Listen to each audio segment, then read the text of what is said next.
Nyopi.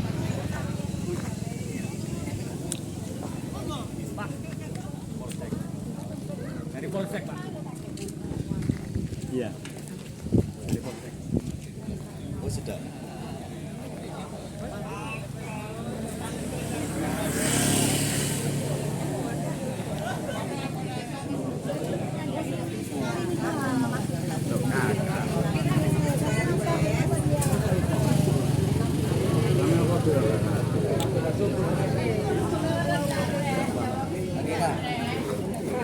Channel YouTube.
Terima kasih Bapak dan Ibu.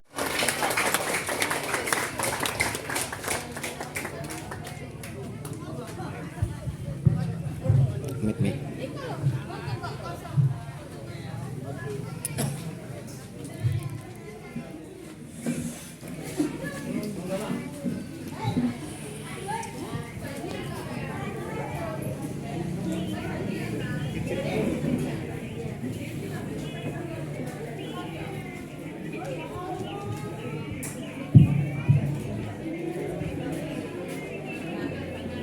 Assalamualaikum warahmatullahi wabarakatuh. Waalaikumsalam warahmatullahi wabarakatuh.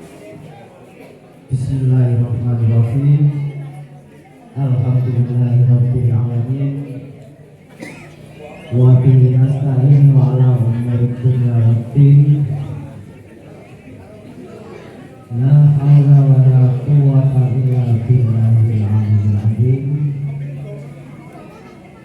Bismillahirrahmanirrahim. La in syakartum la azidannakum wa la in kafartum inna adzabi lasyadid. Sadaqallahu alazim. Kepada yang terhormat Ibu Kepala Desa beserta jajarannya yang saat ini beliau belum bisa hadir karena tugas mungkin agak terlambat, yang kami hormati. Kepada yang terhormat dari Kepala Dinas Kecamatan yang diwakili oleh Bapak Sunan Kusari juga masih tugas, insya Allah agak terlambat, yang kami hormati. Kepada yang terhormat Abang Haji Kayang selaku DPRD Sidoarjo sebagai undangan pribadi IPPM, beliau juga masih tugas, insya Allah agak terlambat yang kami hormati. Kepada yang terhormat Bapak Intel Kanit Reskrim dari Polsek Rian, Bapak Ketut yang kami hormati, kepada yang terhormat Bapak Kanit dari Polda Jatim yang kami hormati, kepada yang terhormat Bapak Susilo selaku Ketua DPW IKP Jatim yang kami hormati, kepada yang terhormat pula dari Dinas Koperasi Sidoarjo Bapak Edi Kurniati yang kami hormati. Tak lupa pula kami sampaikan kepada semua anggota undangan dari IPPM beserta anggota IPPM yang hadir yang kami hormati pula. Pertama-tama marilah kita panjatkan puja dan puji syukur kita kehadirat Allah Subhanahu wa Ta'ala, yang mana pada siang hari ini kita masih bisa diberi kesehatan sehingga kita bisa berkumpul di sini majelis. Selawat serta salam mudah-mudahan tetap tercurahkan kepada junjungan kita Nabi besar Muhammad Rasulullah SAW, yang mana beliau telah membawa kita dari jalan kegelapan menuju jalan yang terang benderang, ingkang arupi adinul Islam, agama Islam. Ini karena kita menunggu itu paling jenuh ya. Karena tamu yang kita undang gencene orang dinas-dinas, gencene dilik nomor ikom ya. Adi ini mau pamitan agak telat semua, malih acaranya terlambat. Dia buatan nopo-nopo, sing penting lancar, aman, tertib, buatan enten nopo-nopo, sehat semua. Ya alhamdulillahirabbil alamin.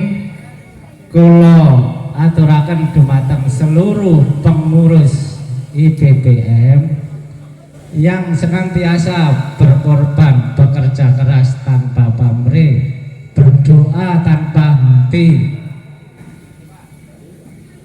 ikhlas dari hati, ingin sekali paguyubannya maju pesat demi kesejahteraan anggota. Akhirnya alhamdulillah terlaksanalah kegiatan sosialisasi digitalisasi pasar-pasar Indonesia. Ini bertujuan untuk mencerdaskan semua pedagang. Mudah-mudahan dengan kegiatan ini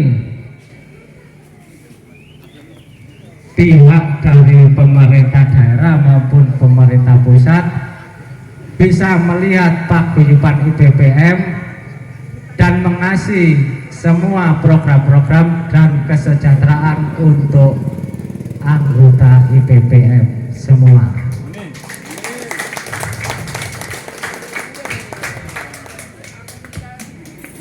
Kita tak lupa pula kepada semua anggota juga dukungannya untuk paguyuban yang saya harapkan.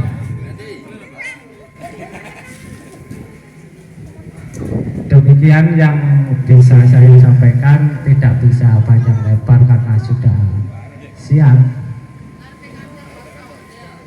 Acaranya masih banyak. Bisa kedati kemauan ngapunten mbok menawi apabila ada kata-kata yang kurang enak atau yang didengar oleh seluruh undangan atau anggota IPPMI, kami selaku ketua dan pengurus IPPM mohon maaf yang sebesar-besarnya. Kami akhiri, wabillahi taufiq wal hidayah, wa ridwanil inayah.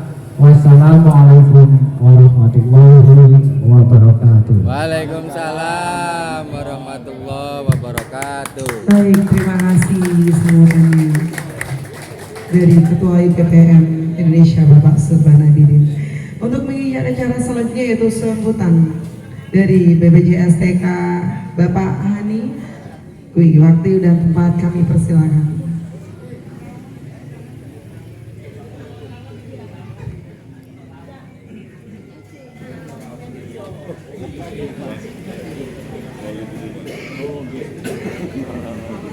Monggo, Pak.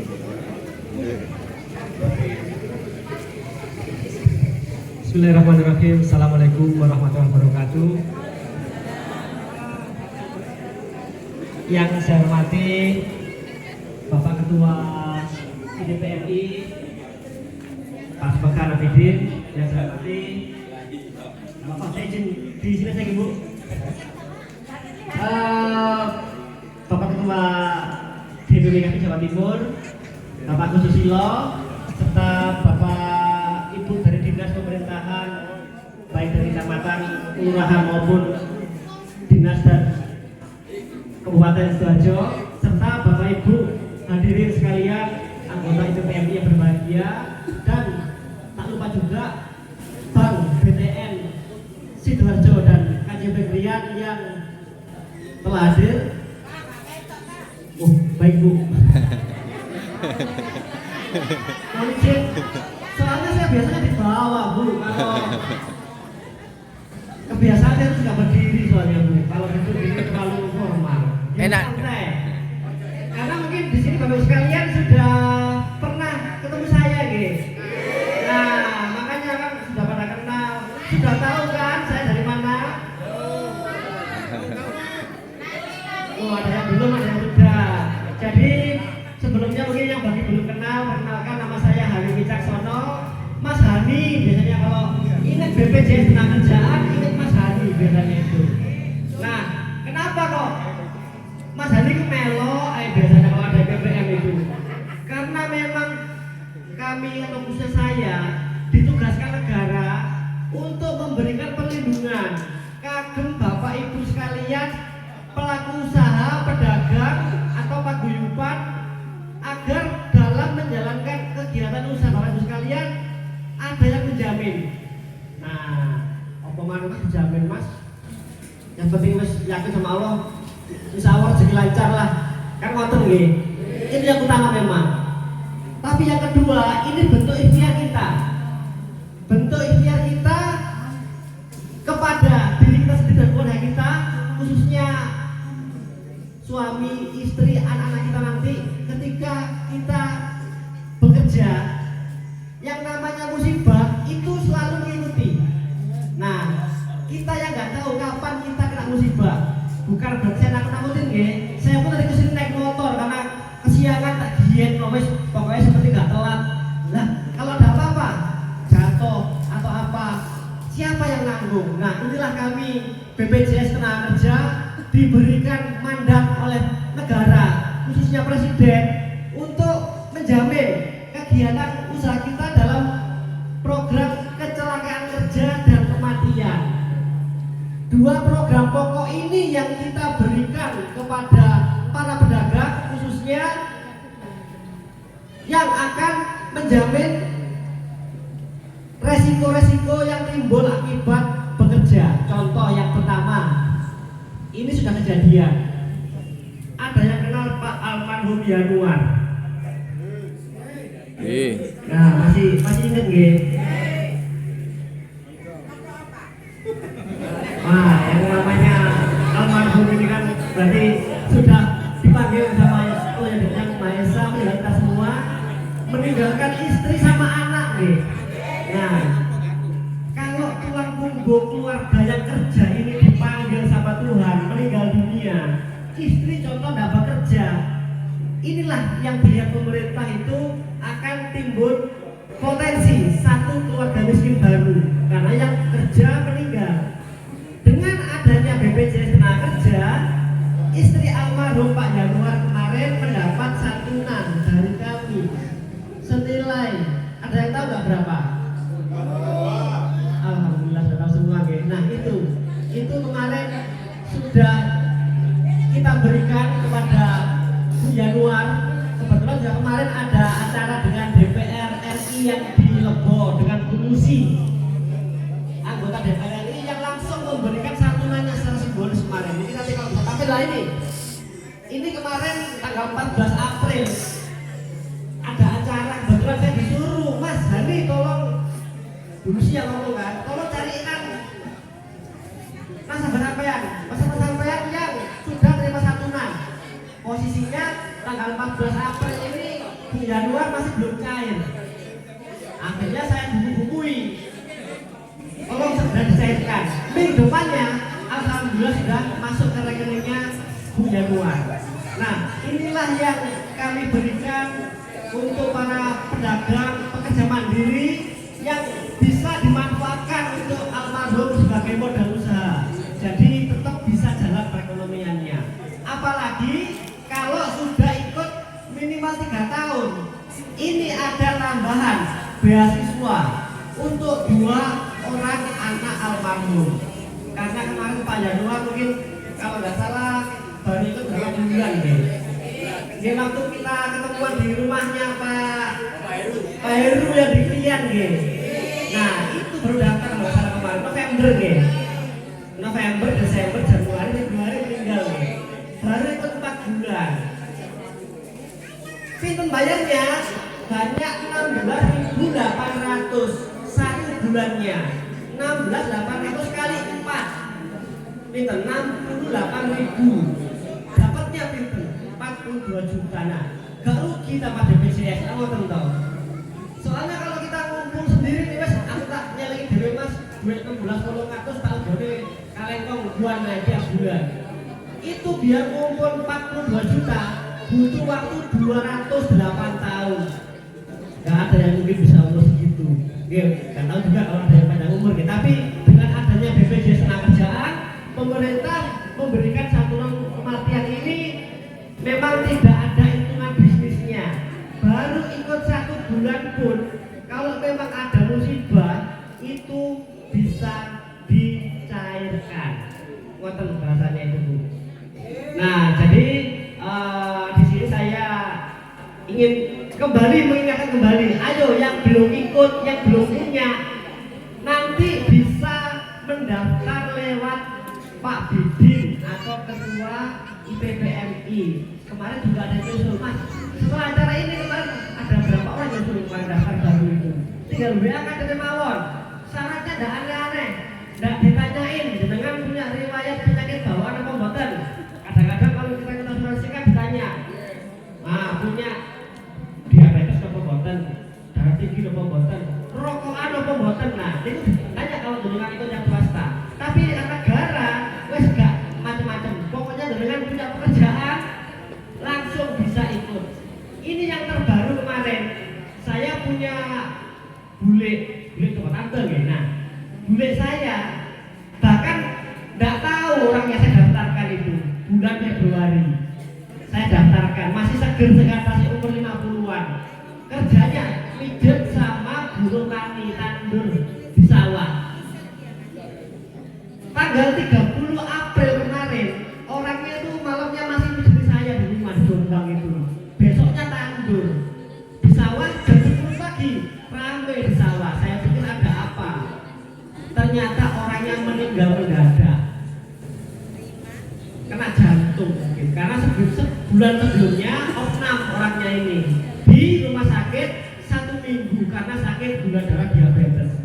Sebulan kemudian masih bisa kerja lagi, pas tandur meninggal. Nah ini lagi saya urus santunannya untuk anaknya karena janda ibu saya itu, anaknya masih belum nikah 2 orang, nantinya akan dapat juga santunan tapi bukan 42 juta.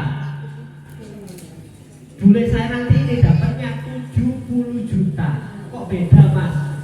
Apa bayarnya beda? Lama pergi Sami, bahkan bule saya baru bayar sekali.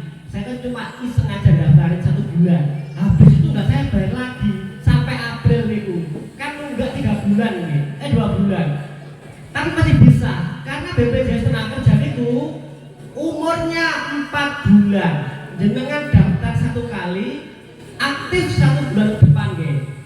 Jenengan mboten bayar lagi, nggih mboten napa-napa. Ada masa tenggang 3 bulan. Selama 3 bulan tenggang, kalau ada musibah baik kecelakaan kerja atau kematian, niku tasih di cover. Asalkan nanti jenengan melunasi tunggakan yang 2 bulan atau 3 bulan tadi. Tapi kalau lewat 3 bulan tenggangnya, berarti 4 bulan dari daftar mboten bayar. Bulan kelima jenengan baru ingat bayar malih, itu dihitung baru karena harus daftar ulang. Jadi nggak ada tunggakan kalau lewat 4 bulan itu. Beda sama kesehatan, kita kan harus bayar terus seumur hidup kita. Nah, yang kena kerja ini sebetulnya panjenengan. Kayak bulan saya tadi, Februari saya bayar cuma sekali, April meninggal dunia karena kerja. Nunggak 2 bulan dan langsung saya udah 2 bulan. Nanti itu minggu depan saya proses karena baru jadi akte kematiannya. Santunannya 70 juta. Nah, bedanya kenapa? Kok Pak yang luar dapat 42 juta, tapi bulan saya 70 juta? Apa karena ponaan yang BPJS? Ya. Ya. Boten, panjenengan atau peserta kami pun seluruhnya juga sama haknya. 70 juta ini santunan kematian akibat kecelakaan kerja. Nah, bedanya di situ Pak Bu.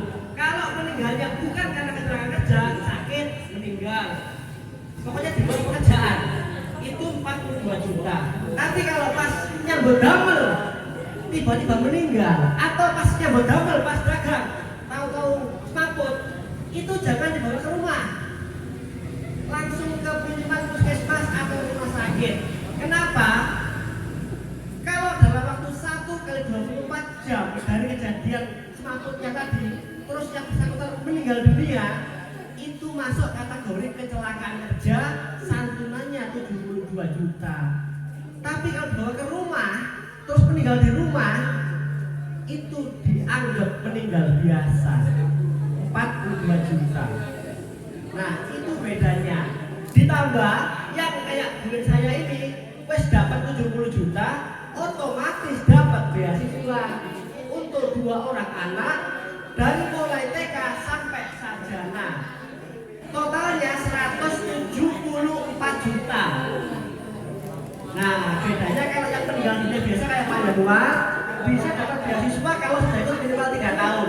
Tapi kalau meninggalnya karena kecelakaan kerja, otomatis dapat beasiswa minimal 1 bulan ikut kecelakaan kerja meninggal, otomatis dapat tambahan beasiswa. TK sampai SD 1 anak dikasih 2 juta per tahun. Naik kelas SMP jadi 2 juta. Yang SD itu 1,5, SMP 2 juta, SMA 3 juta. Ini per anak loh ya, per tahun. Perguruan tinggi 12 juta per anak per tahun, maksimal 5 tahun. Totalnya kalau 2 anak sekolah semua sampai sarjana 174 juta. Loh, apa gak tambah? Gak masuk akal. Dari teguran disampaikan. Totalnya kalau semua dapat beasiswa 174 ditambah 70 juta, 244 juta. Iurannya nanggung 16.800. Nah, ini yang jenengan gak bakal nemu di TV karena nggak ada iklannya. Makanya ketika ada kumpulan saya sering ikut, saya tak sampaikan biar orang-orang tahu. Karena kalau orang nggak tahu, yang salah saya. Karena kan saya kerja di sini tugas saya harus kasih tahu ini ke para pedagang atau pekerja mandiri, dagang, tani, tukang sampah yang bisa gerobak itu nggak saged, pengamen nggak saged, pemulung nggak saged, merbot masjid nggak saged. Barangkali panjenengan punya saudara entah nukang ya saged, bisa diikutkan sama semua iurannya 16.800. Nggih, namun niku mawon ingkang saya sampaikan, mungkin karena waktu terbatas. Barangkali ada yang mau tanya jawab, atau kalau malu-malu nanti lewat Pak Bidin nggih saged, nanti pesan ke saya, monggo. Tinggal foto KTP saja yang belum mendaftar. Waktu nggih Bapak sekalian? Sampun paham nggih? Nah, alhamdulillah kalau gitu. saya ucapkan matur nuwun sanget atas perhatiannya. Ngapunten kalau ada yang salah kata, saya akhiri. Assalamualaikum warahmatullahi wabarakatuh. Waalaikumsalam warahmatullahi wabarakatuh.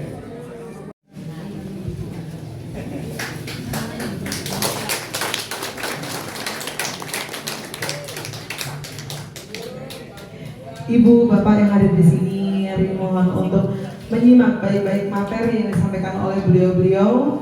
Pasti ada manfaat dan nanti ada tanya jawab, sesi tanya jawab juga. Silakan nanti disampaikan setelah penyampaian materi. Terima kasih.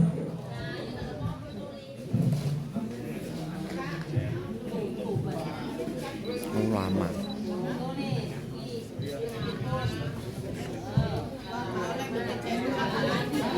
Lah urung kerja. Ya, Assalamualaikum warahmatullahi wabarakatuh. Salam sejahtera, Om Swastiastu, Namo Buddhaya, Rahayu. Terima kasih kepada yang terhormat Ketua IPPMI, yang terhormat para dinas yang mungkin masih ada kegiatan di dinasnya masing-masing, dari lurah, camat maupun dinas koperasi, dan juga terima kasih yang terhormat Bank BTN yang sudah mensupport, dan terima kasih juga kepada BPJSTK yang sudah mengawal teman-teman IPPMI dan sudah memberikan santunan jaminan kematian kepada para anggota IPPMI, dan yang terhormat untuk Kapolsek Rian atau Pak Kanitnya sudah bersedia hadir untuk mengawal. Di sini saya akan mengenalkan diri.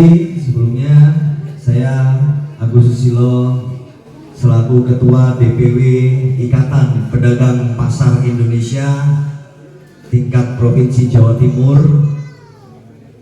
Di sini saya selaku narasumber yang akan memberikan paparan terkait pemberdayaan usaha mikro kecil dan menengah di Kabupaten Sidoarjo, yaitu yang bagaimana panjenengan semua ini tidak boleh ketinggalan di zaman globalisasi, yaitu harus mengenal yang namanya digitalisasi pasar, yang nantinya akan disampaikan secara detail. Di digitalisasinya itu dari narasumber satu dari Bank BTN, Bapak Dendi. Saat ini saya akan memaparkan terkait pemberdayaan usaha mikro kecil yang khususnya pedagang kaki lima yang dinaungi oleh IPPMI. Ya, usaha kecil, mikro, menengah mempunyai peran yang sangat penting dan strategis dalam pembangunan ekonomi nasional yang kemarin kita tersambar oleh pandemi COVID. Siapa yang survive, siapa yang bertahan, yaitu para pedagang. Dia nama boten. Nah, pabrik, waralaba, mall, puput, semua. Yang bertahan siapa? Pasar tradisional dan pasar rakyat PKL. Nah, disinilah peranan IPPMI mengawal panjenengan semua agar bisa survive dan kuat hingga bisa sampai membuat kegiatan-kegiatan dan memberikan kesejahteraan dan jaminan bagi panjenengan semua. Di situ dari apa yang sudah saya lihat, dan selama tahun 2012 sampai 2015 jumlah UMKM mengalami peningkatan sampai detik ini. Di tahun 2023 pertumbuhan UMKM sebesar 3,27% dan mengalami peningkatan di periode bulan Mei yaitu 3,57%. Jadi itu tidak terlepas daripada dampak omnibus law dari perusahaan-perusahaan yang sudah memecat karyawan dan lain sebagainya hingga menjadi tumbuh jadi pelaku pedagang kaki lima hingga menjadi pedagang pasar. Dan mengingat selama krisis kemarin UMKM telah bukti mampu mempertahankan kelangsungan usahanya, UMKM terbukti mampu bertahan hidup yang seperti yang saya sampaikan tadi. Jadi panjenengan tetap bersyukur menjadi seorang pedagang yang dimana rezeki setiap harinya itu ada di para pedagang. Bu itu minimal 50.000, bu itu minimal 20.000, 30.000, tapi bendino oleh. Kan ngoten nggih Pak Bu? Nggih. Dia ngoten. Nggih. Meriah. Ye. Di sini saya berdasarkan data yang survei langsung turun ke lapangan dan juga kita bersinergi dari Lembaga Pengembangan Perbankan Indonesia LPPI yang khususnya kita kerjasama dengan Bank BTN, bukan begitu Pak Dedi? Yang dimana usaha mikro kecil menengah memiliki peranan penting dalam perekonomian di Indonesia. UMKM memiliki proporsi sebesar 99,99% dari total keseluruhan pelaku usaha yang ada di Indonesia atau sebanyak 56,54 juta unit LPPI dan BI 2017. Berdasarkan grafik, jumlah usaha yang termasuk kategori besar adalah 4.952.000 unit atau 0,01% pada usaha menengah berjumlah 44.280.000 unit atau setara 0,8%. Usaha kecil berada pada urutan yang kedua termasuk panjenengan semua. Ada di urutan kedua yang sebanyak 602